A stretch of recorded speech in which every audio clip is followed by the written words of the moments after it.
Now, the 21st until the 28th of February marks Teenage Suicide Prevention Week in hopes of shedding light on the problem of teenage suicide that is most commonly fueled by depression, and of course something that is a very big reality for a lot of families out there. And that's why Ilana said just before the break that it's very important for you as a teenager to be watching this right now, because if you're out there and you're feeling down, you're feeling depressed, you're feeling like there's no one to talk to, this is the time that you should be listening right now, because we're talking about a very, very important issue, hey? Definitely. With us in studio to make sure we understand this and we understand also what's happening to us, and especially to our parents, what's happening to our teenagers, is Mark Delaray on behalf of the South African Depression and Anxiety Group to talk about teen suicide. Welcome to the show. Thank you.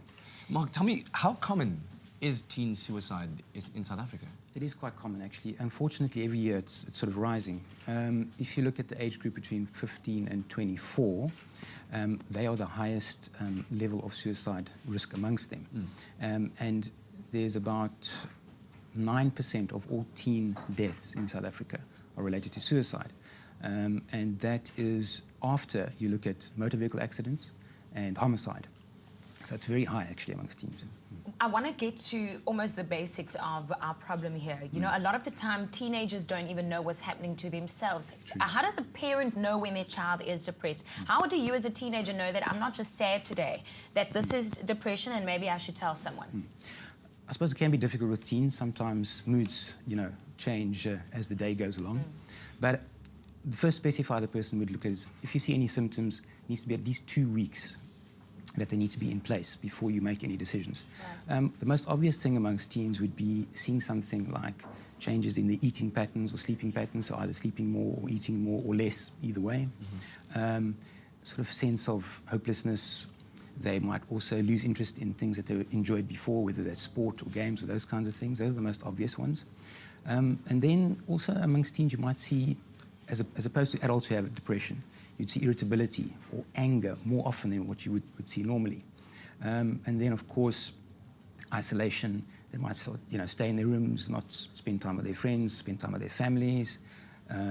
They sort of start taking part, well, not taking part, but listening to music, which tends to be a little bit more depressive. Yeah. Might talk about suicide, might talk about death more often, those kinds of things. So there's a lot of specifiers that a person can look for.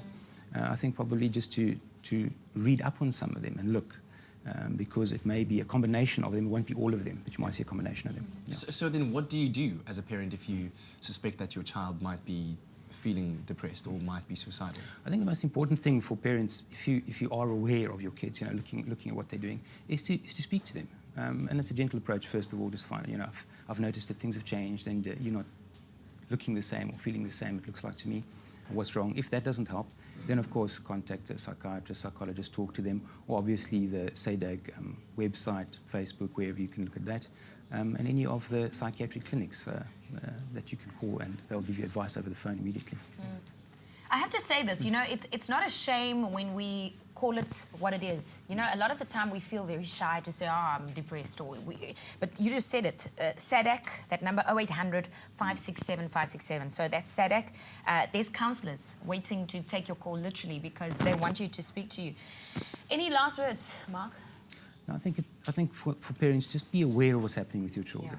Yeah. You don't have to spend 24/7 with them, but just be aware of what's happening and notice any changes that seem out of the ordinary. Yeah. And I think also, at the end of the day, we live in such a connected world where people don't talk to each other anymore. It's more the engagement on the Twitters and the Facebook and whatnot. So it's so important for parents to maybe establish that open communication line with their children. Speak to them, find out about their day, how they're doing, what are they doing.